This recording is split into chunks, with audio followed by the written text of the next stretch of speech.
I didn't know my life was about to fracture the night my husband laughed along with his mother and called me dead weight in front of a room full of people who believed him. If you had asked me back then, I would have said I was invisible by choice. I hate attention. I hate speeches.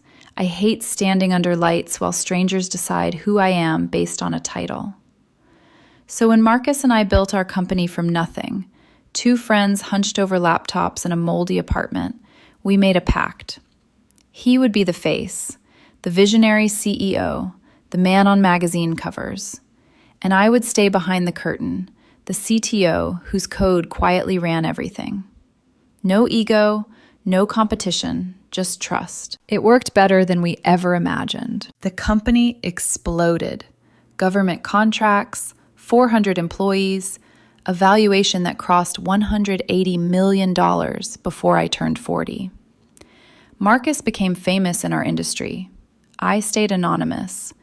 And my husband, Daniel, never knew the truth. Not because I lied, because I never corrected him. Daniel decided I was mediocre. A woman riding on a powerful man's coattails. Someone who hovered near success without ever touching it. At first, his jokes were small, almost playful. Maybe one day you'll be as driven as Marcus. I would smile and go back to debugging systems that powered the entire company he admired. I told myself I was patient, curious, that I wanted to know whether he loved me, not my money, not my status. But the truth is harsher. I was watching, measuring, learning who he became when he thought I had nothing. The night everything cracked was at his parents' house.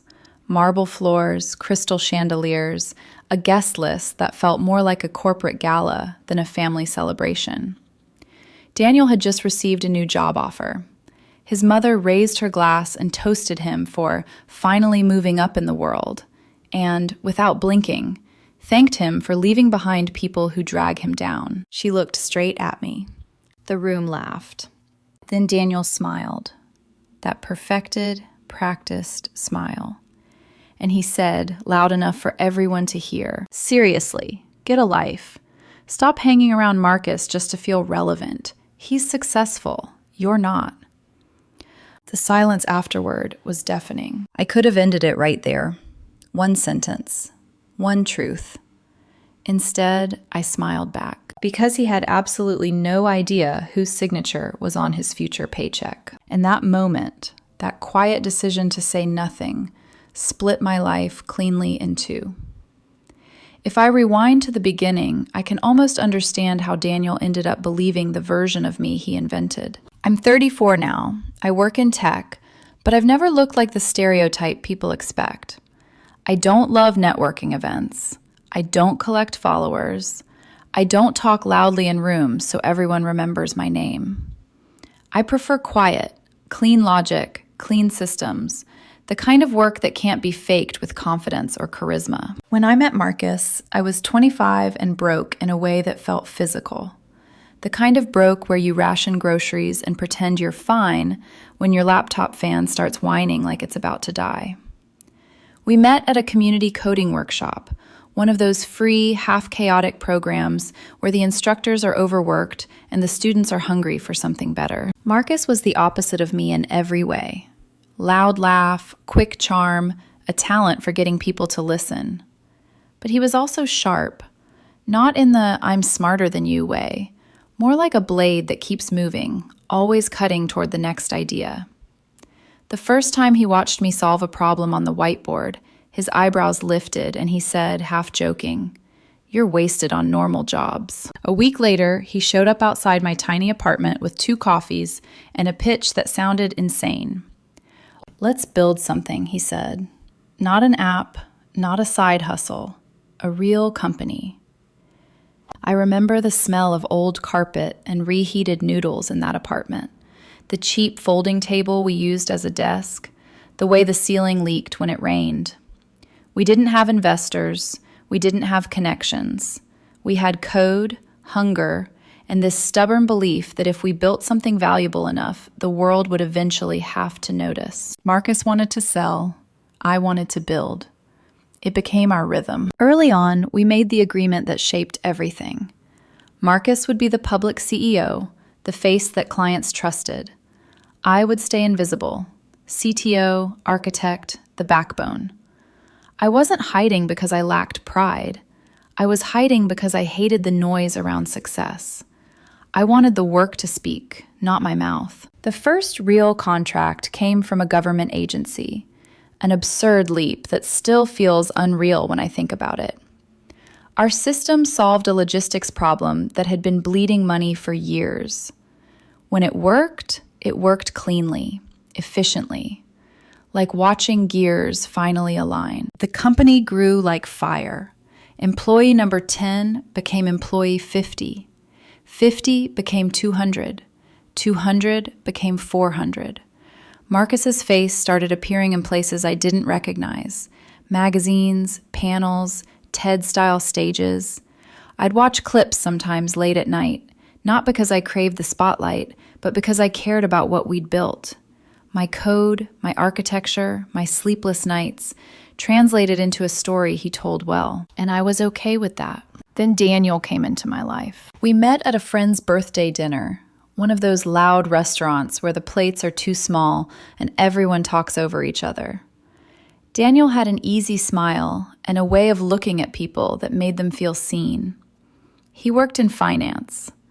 Not flashy finance, not hedge fund arrogance, more like the ambitious climb of someone who wanted stability and respect. He asked what I did, and I gave him the answer I always gave strangers. Tech, I said, mostly systems. He asked where, and I named the company, but without the weight behind it. I didn't say I built it. I didn't say my signature could move millions.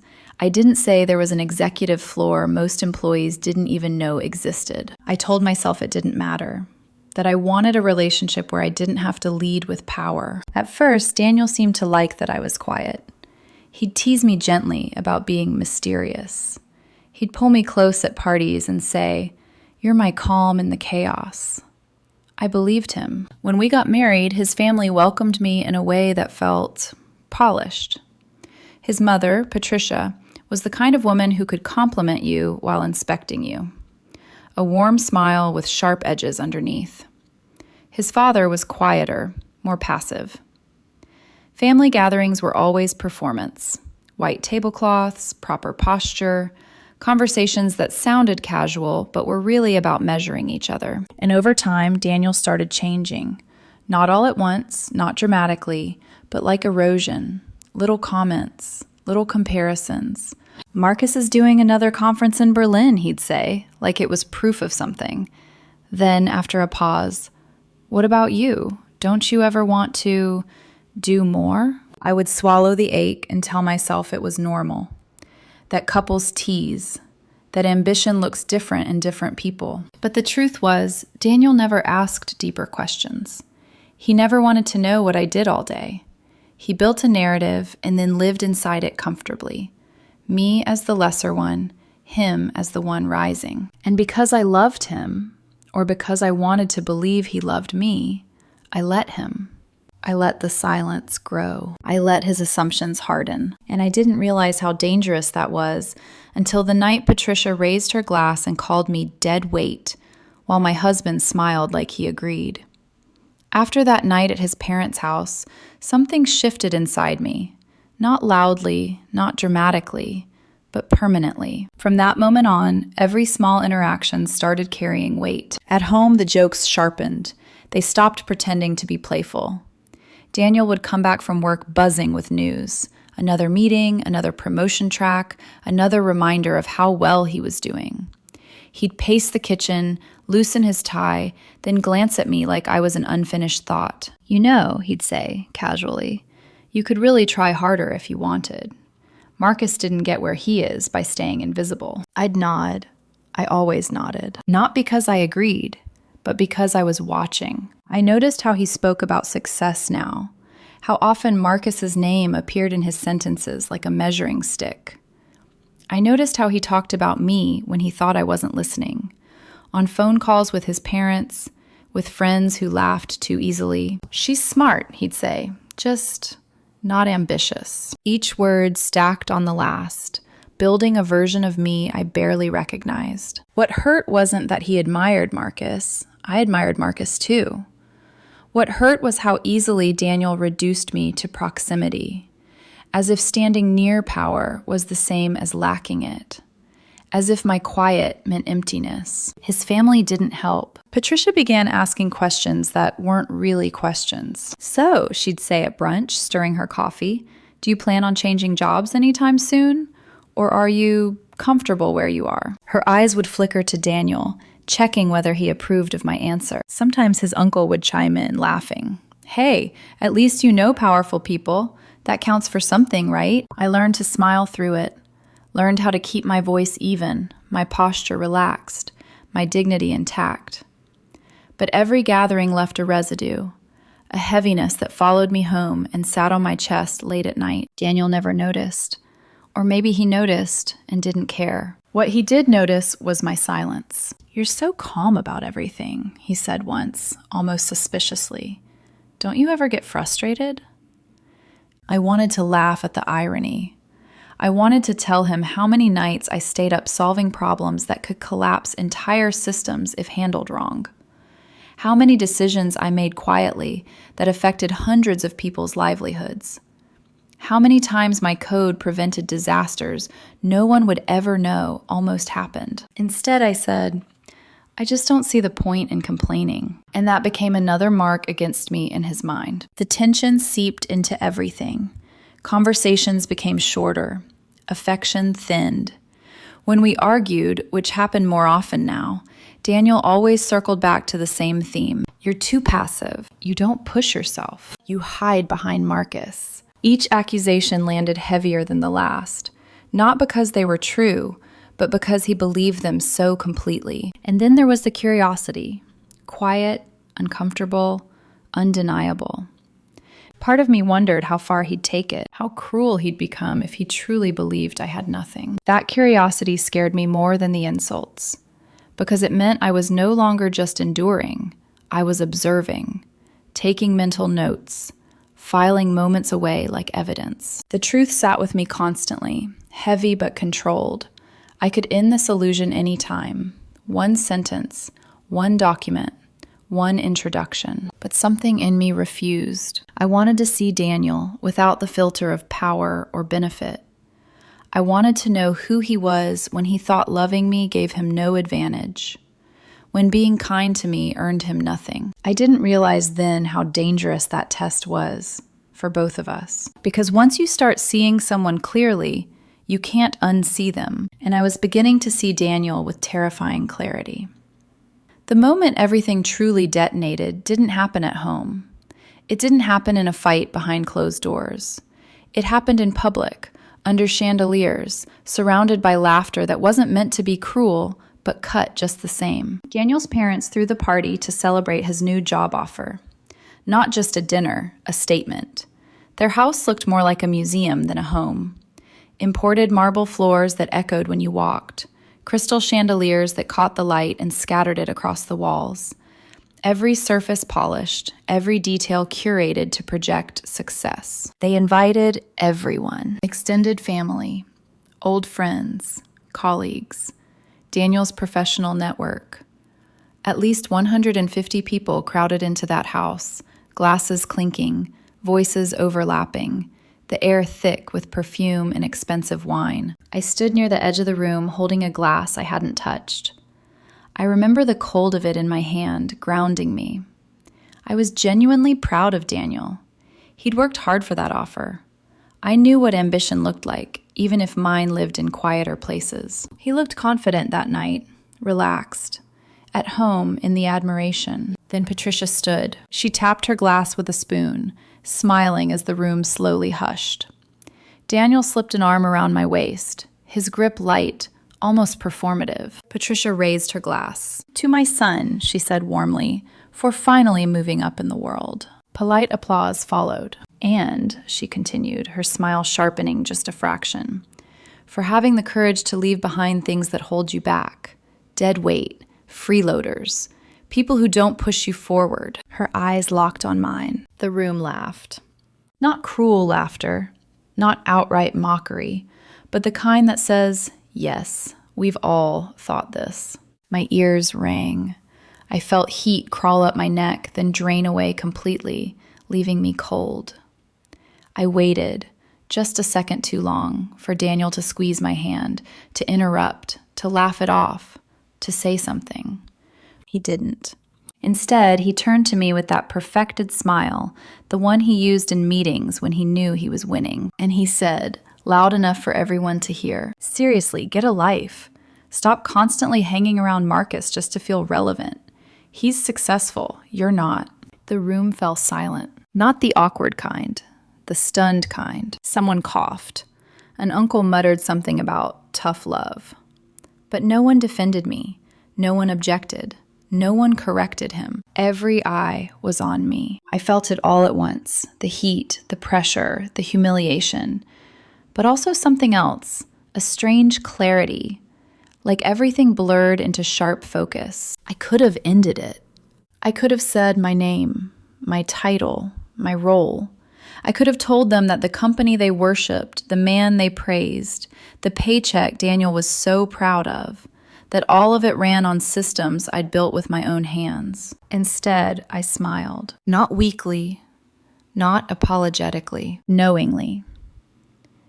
Because Daniel had absolutely no idea whose signature would be on his future paycheck. The night stretched on after that, surreal and slow.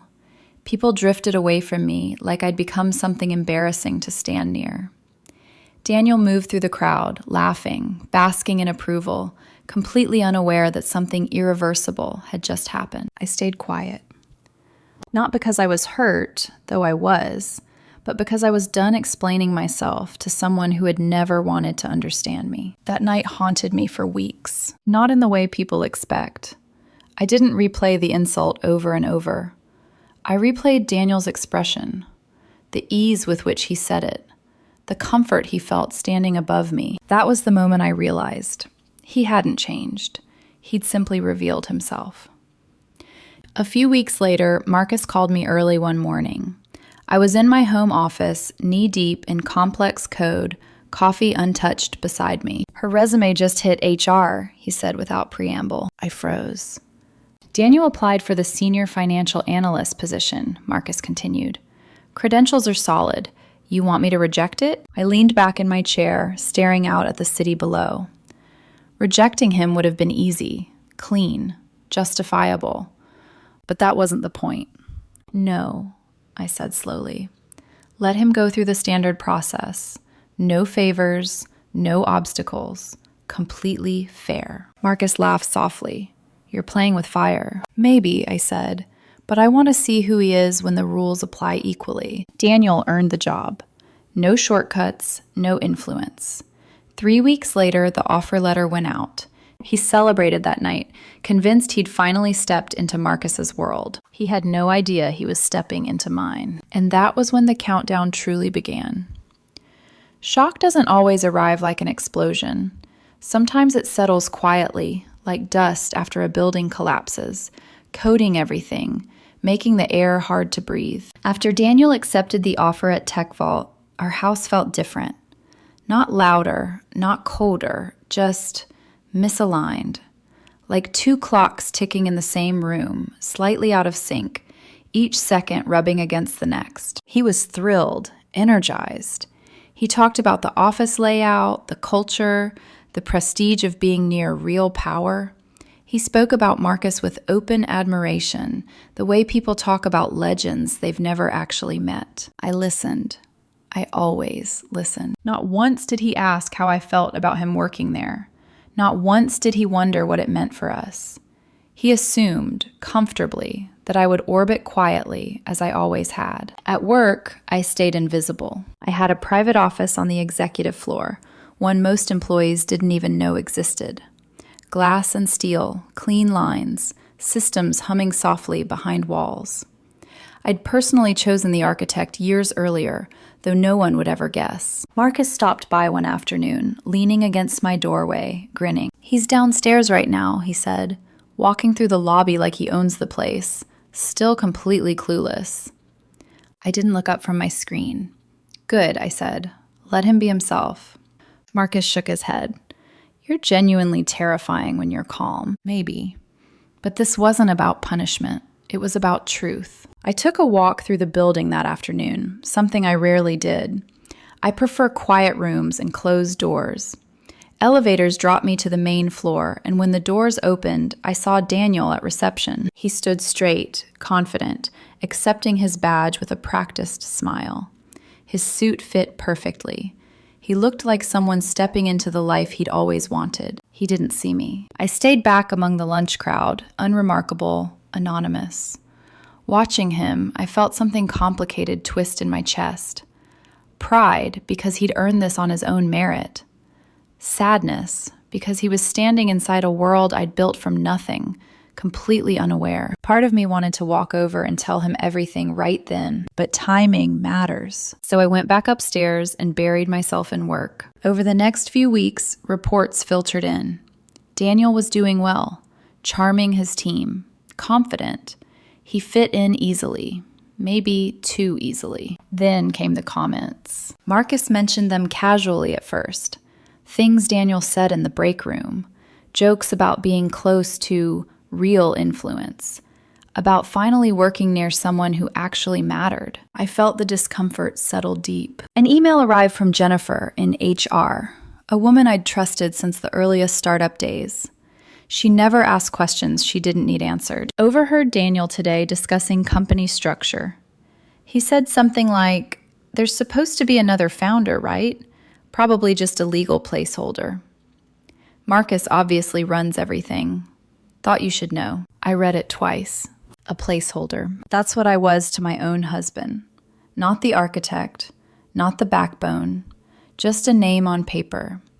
Irrelevant next to Marcus's shine. Marcus texted almost immediately, like he could sense the shift.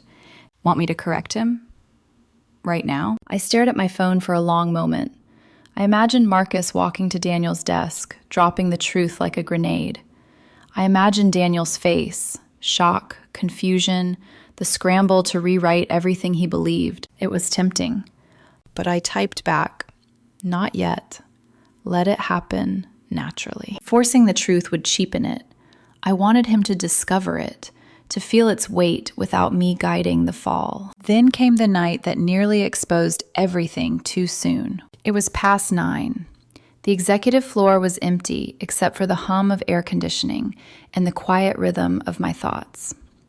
I was deep into a software patch, one that had stumped our entire dev team for days. This is where I feel most alive. Me and logic. Problems that don't lie. I heard footsteps. Sharp heels on hardwood. Too confident. Too familiar. Before I could close my laptop, Daniel stepped into my office. He froze in the doorway. "What are you doing here?" he asked, voice sharp, suspicious. I leaned back calmly. "Helping Marcus with some technical issues." Technically true. Conveniently vague. He rolled his eyes, stepping inside. "Of course you are. You really can't let go of his coattails, can you?" The word stung. Not because it was new, but because of where we were. This office, this building, this company. I said nothing. He seemed unsettled by my silence. "It's late," he added. "Why are you even in the executive suite?" Before I could answer, Marcus walked in, tie loosened, tablet under his arm. "Ready to sign off on that patch?" he asked me casually. The air shifted. Daniel's eyes narrowed. "Wait," he said slowly. "You sign things off?" Marcus froze. Looked at me. I closed my laptop and stood.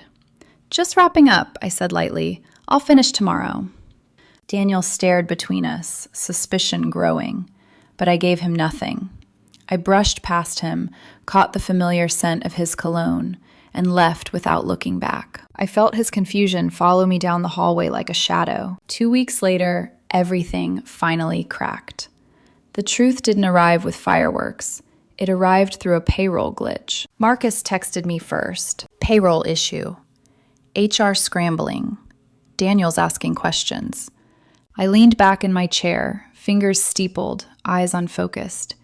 Payroll glitches were rare. My systems didn't fail often, and when they did, they left fingerprints, trails, Documentation that couldn't be brushed aside with charm or confidence. An hour later, another message. He saw your name on his paycheck. Authorization signature. He's not taking it well. Want me to handle it? I typed back without hesitation. No.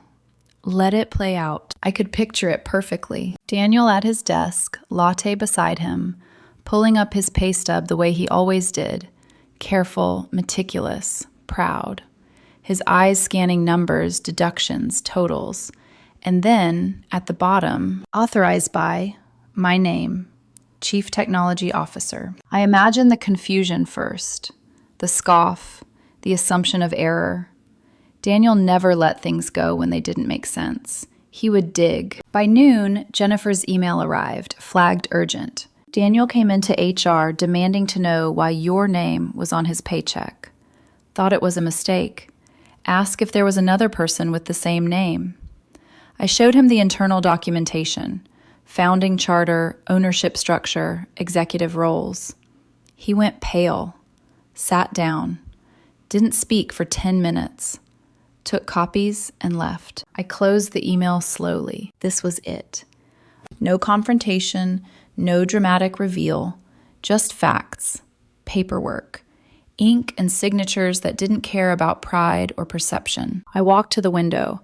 The city stretched below, glass and steel reflecting the afternoon light. I didn't feel victorious. I felt steady. Like the moment after a storm, when everything is still damp, but the air finally clears. Daniel knew now. Not everything, but enough. That night, I got home first. The house felt hollow, too quiet. I poured water, leaned against the counter, waited. When the door opened, my shoulders tightened automatically. Daniel stepped in. His heels sounded softer than usual.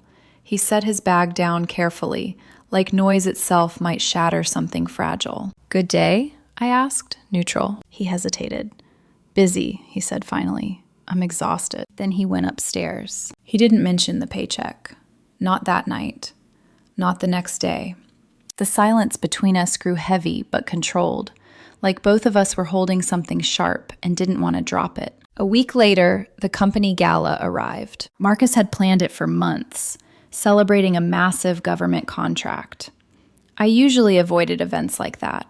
Too many eyes, too much noise. But Marcus didn't give me a choice. You're coming, he said firmly.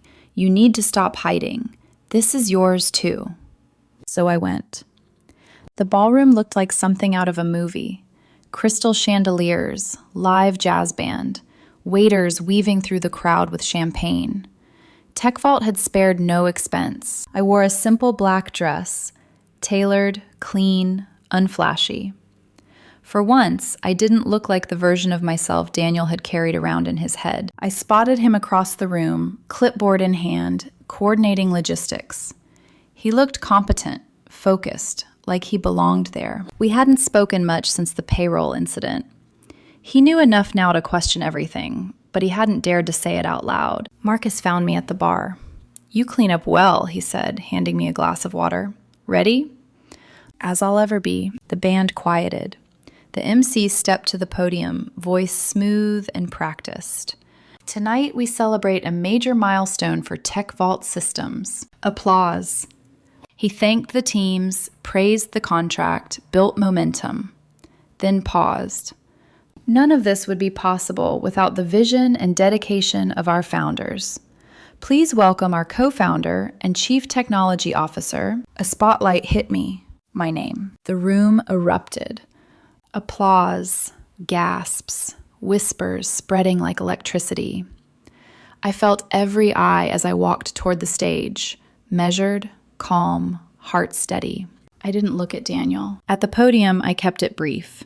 I thanked the team. I spoke about solving real problems, about building things that matter, quietly and correctly. When I stepped down, the applause followed me. And then I saw him. Daniel stood near a pillar, champagne flute trembling in his hand. His face had drained of color, his mouth parted slightly, like he was watching something impossible. Our eyes met for 1 second. Shock, realization, something like regret. Then he looked away. Back at the bar, Marcus leaned in. That hit hard. Yeah, I said. It did. What's your next move? Nothing, I replied. It's his move now. The days that followed were tense in a quieter way.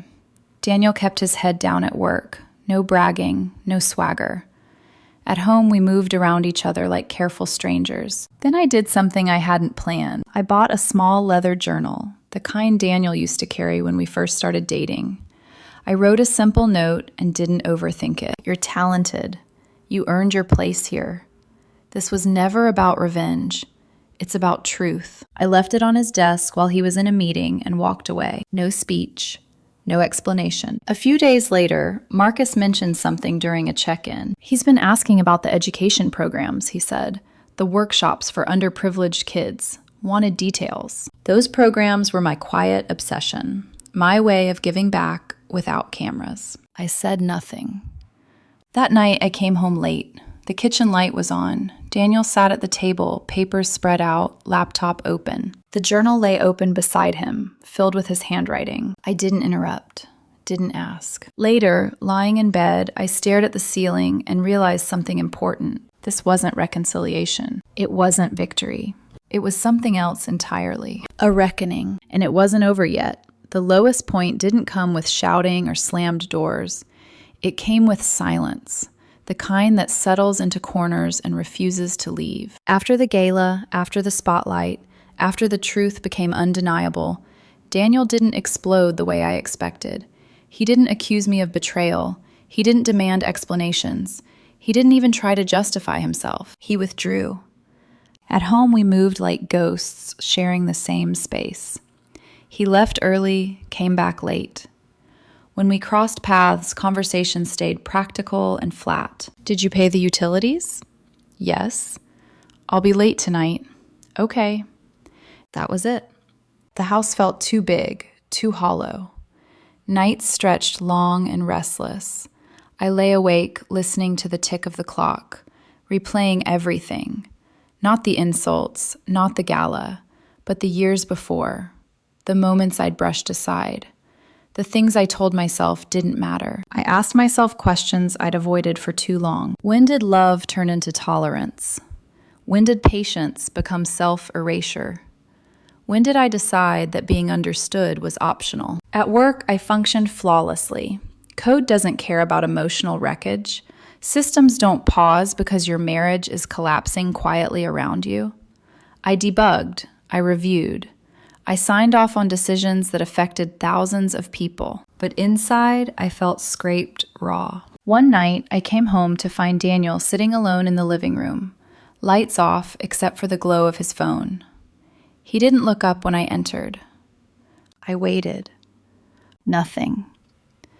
I could have started the conversation, could have asked him how he felt, could have reached across the widening gap. I didn't. Because I was tired of carrying the weight alone. Later, in the shower, the water hit my shoulders too hard, like it was trying to peel something away. I leaned my forehead against the tile and finally let myself feel it. Not anger, not triumph, but grief. Grief for the version of us that could have existed if he'd ever bothered to truly see me. Grief for the woman I was when I believed silence was strength. I realized then how deep the damage went. Not just the public humiliation, not just the years of mockery, but the way I'd slowly learned to make myself smaller to preserve peace. That realization hurt more than anything Daniel had ever said. The breaking point came a few days later. Quiet, unremarkable, devastating. I came home to find a stack of papers on the dining table. Legal documents, printed emails, financial summaries. Daniel stood nearby, arms crossed, face closed off. I've been thinking, he said. I waited. I don't know how to do this anymore, he continued. Every time I look at you now, I see everything I didn't know, everything I got wrong. His voice wasn't angry, it was hollow. And? I asked softly, and I don't know if I can live with that. The words landed like a dull blow to the chest, not sharp enough to knock the breath out of me, but heavy enough to bruise. I nodded slowly. So what are you saying? He hesitated. Maybe we need space. Space. The word people use when they don't want to say, "I don't know how to love you anymore." I looked at the papers, then back at him. For the first time, I didn't feel the urge to explain myself, didn't feel the need to fight for clarity or fairness. "I understand," I said, and I meant it. That night, I slept in the guest room. The bed was unfamiliar, the silence louder than ever. I stared at the ceiling and accepted something I'd been circling for months. This wasn't about whether he could forgive me for staying silent. It was about whether he could forgive himself for who he'd been when he thought I was nothing. And that wasn't my burden to carry. The next morning, I woke up calm in a way that surprised me. Not numb, not detached, just resolved. I went for a walk before sunrise. The air was cool, the city quiet, like the world was holding its breath with me. I thought about everything I'd built, from code to companies to quiet programs that changed lives without applause. I thought about the woman who did all that while being told she wasn't enough. And I realized something important. No matter what happened next, together or apart, I would not shrink again. That was the moment I hit bottom, and also the moment I began to rise. The shift didn't come from anger. It came from clarity. A week after Daniel asked for space, I stopped waiting for the next shoe to drop. I stopped rehearsing conversations that might never happen. Instead, I focused on what I could control: my work, my boundaries, my sense of self. The first real sign of change came from someone unexpected. Jennifer from HR asked if she could stop by my office. She stood awkwardly at first, fingers clasped, eyes careful. "I hope this isn't crossing a line," she said, "but I wanted you to know something." I nodded for her to continue. "When Daniel first came in after the payroll issue," she said slowly, "he wasn't angry. He was embarrassed. He kept asking how long everyone had known, who had been laughing behind his back. When I showed him the documentation, he didn't argue. He just went very quiet." She hesitated. "He asked if you'd ever tried to tell him." That question lingered in the air. "I didn't answer for you," Jennifer added gently, "but I think you should know. He knows now. Not just your role, the cost, the years." After she left, I sat alone for a long time, staring at the city through the glass. It didn't bring me relief. It didn't feel like justice, but it did something else. It closed a door I'd been holding open out of habit. Later that week, Marcus asked me to join him for a walk, something we used to do when decisions were heavy. No agenda, just movement. "You okay?" he asked, hands in his pockets. "I am," I said after a moment, and it surprised me that it was true. He studied me. "You don't owe him anything," he said quietly. "You never did."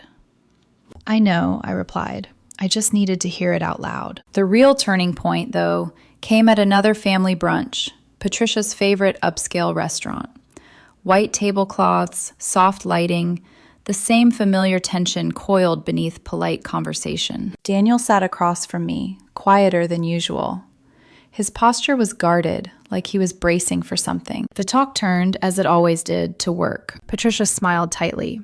"Daniel, it must be thrilling working under someone as brilliant as Marcus." I sipped my coffee, letting the moment unfold. Then his aunt turned to me, voice loud and careless.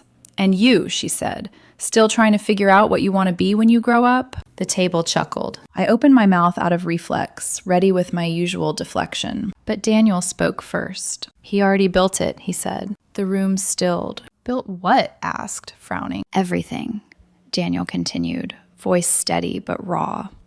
"The company, the systems, the reason any of us are even talking about Tech Vault at this table." Every eye swung toward me. I met Daniel's gaze.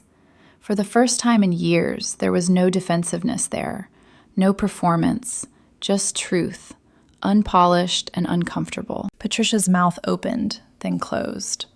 No one challenged him. The conversation limped forward after that, careful and subdued. But something irreversible had happened. On the drive home, Daniel finally broke the silence. "I should have seen you," he said quietly, long before any of this. I kept my eyes on the road. "Yes," I replied, "you should have." He swallowed. "I don't know if it's too late." I thought about the years, the silence, the laughter at my expense, the way respect only arrived once power was undeniable. I don't know either, I said honestly. And that was the truth. That night, I packed a small bag, not to leave forever, but to breathe.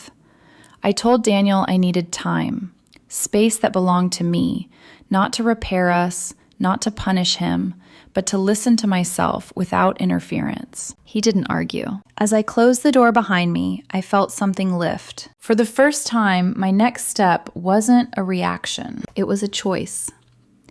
Distance has a way of clarifying what closeness hides. The apartment I rented was small, quiet, clean, intentionally temporary. No shared history, no echoes of conversations left unfinished. Just a place to think without being watched, measured, or expected to soften myself for someone else's comfort. From the outside, it probably looked like I was running. I wasn't. I was finally standing still. At Tech Vault, the shift was subtle, but undeniable. People didn't suddenly bow or whisper when I passed. Respect doesn't work like that. But the way meetings unfolded changed. Questions were directed at me without detouring through Marcus. Decisions landed where they always should have, with the person who built the systems holding them together. Daniel felt it too. He no longer moved through the office like someone adjacent to power. He moved carefully now, observant, quieter. He listened more than he spoke. The casual confidence he'd worn like armor was gone, replaced by something more fragile. Awareness. Word spread, of course, not gossip. Facts. Who I was, what I'd built, how long I'd stayed invisible by choice. People recalibrated in their own ways, some with embarrassment, some with admiration, some with quiet regret for things they'd said or laughed at. Daniel's parents heard through their own channels. Patricia didn't call me. She didn't apologize. Pride doesn't bend that easily. But her tone changed. Invitations became more careful, less dismissive, less assured. Power rearranges rooms even when no one wants to admit it. Daniel struggled the most with the fallout, not publicly, but privately. The narrative he'd lived inside for years collapsed, leaving nothing solid beneath his feet. He'd built his identity partly in contrast to me. The ambitious one, the rising one, the visible one. Now that contrast was gone. I didn't gloat. I didn't correct people who overcorrected. I simply existed as myself, fully, plainly, without apology. One evening, Marcus joined me for dinner. We didn't talk about work. We talked about old times, the apartment, the folding table, the nights we survived on stubbornness and bad takeout. You okay with how this turned out? He asked eventually. I considered the question carefully. I'm okay with the truth, I said. That's enough. Daniel reached out a few times, messages at first, thoughtful, careful. Then a request to talk. We met in a neutral place, a quiet cafe, mid-afternoon. No romance, no nostalgia. Just two people sitting across from each other with history between them. He looked different. Not broken, but stripped of pretense. I've lost people, he said quietly. Friends who thought they knew me. Family members who don't know what to say anymore. I nodded. That happens when stories change. I didn't lose them, he corrected. I lost the version of myself they believed in. I let that land. I'm not asking you to come back, he continued.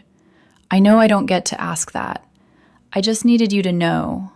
I see it now. I see you. I studied his face. The sincerity was real. So was the damage. I believe you, I said, but seeing me now doesn't undo not seeing me then. He flinched, but he didn't argue. That was progress. For him. For me, the real fallout wasn't about him at all. It was internal. I stopped questioning whether I'd been too quiet, too patient, too kind. I wasn't weak. I was intentional. And now, I was finished making myself smaller to preserve something that required me to disappear. Daniel's career didn't collapse. He kept his job. He worked harder, more humbly. Some bridges burned, others strained. Mine didn't change either on the surface. But internally, everything shifted. I no longer waited for recognition to feel whole. I no longer needed someone else to validate my worth. The truth had done what it does best. It exposed, and in the aftermath, only what was real remained standing. Months have passed now. Not enough time for everything to heal, but enough to settle into honesty. Daniel and I still speak occasionally, with respect, with distance. We didn't rush to label what we are now, because labels were never our real problem. Assumptions were. Silence was. The way we both chose comfort over clarity for too long. We may eventually walk separate paths. Or we may find a new way to stand beside each other, without illusions, without hierarchy, without one of us shrinking so the other can feel tall. I'm at peace with either outcome. What I know for certain is this: the truth didn't save my marriage, but it saved me. For years, I allowed someone I loved to define my worth based on visibility, status, and proximity to power. I mistook patience for strength and silence for dignity. I believed that if I just endured long enough, understanding would arrive on its own. It doesn't. Understanding requires curiosity. Respect requires effort. And love, real love, requires seeing someone fully before their value becomes undeniable. The most painful lesson in all of this wasn't discovering how others saw me when they thought I had nothing. It was realizing how long I accepted being unseen. If you take anything from my story, let it be this: never test someone by making yourself smaller. Never hide your truth to protect someone else's comfort. And never confuse being quiet with being powerless. Sometimes the truth doesn't set you free in a dramatic, triumphant way. Sometimes it simply hands you clarity and asks you what you're willing to do with it. For me, that clarity was enough. It still is.